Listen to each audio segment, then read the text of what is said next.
People always like to demand of others, but really think about whether they are also demanding of themselves according to this principle. People are always prone to discovering others' mistakes, but it is difficult to discover their own mistakes. Sometimes, even though one knows they are wrong, it is difficult to overcome, and they like to find various reasons to make mistakes repeatedly.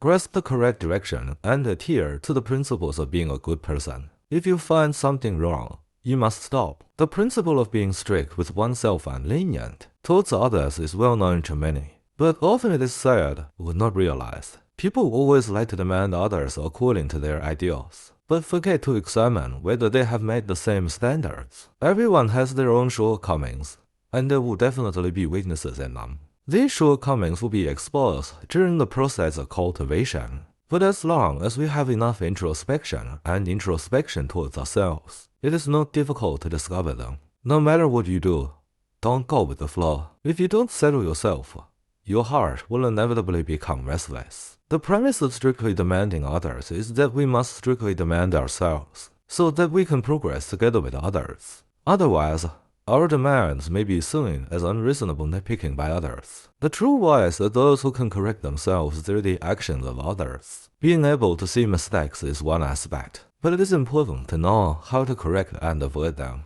Grasping the direction and adhering to principles is not only the most basic prerequisite for peace of mind, but also the most powerful weapon for eliminating mistakes. When people deal with things, they often refer to what they think and say, and use their own values and perspectives to view things. This creates a double standard in the same thing when blaming others. Even foolish people will appear clear-headed and wise, and those who think they are smart often feel confused and ambiguous when forgiving themselves. This approach not only proves one's shallowness, but also often leads to tripping over the same stone. The extent of a person's cultivation depends entirely on the weakness in their body.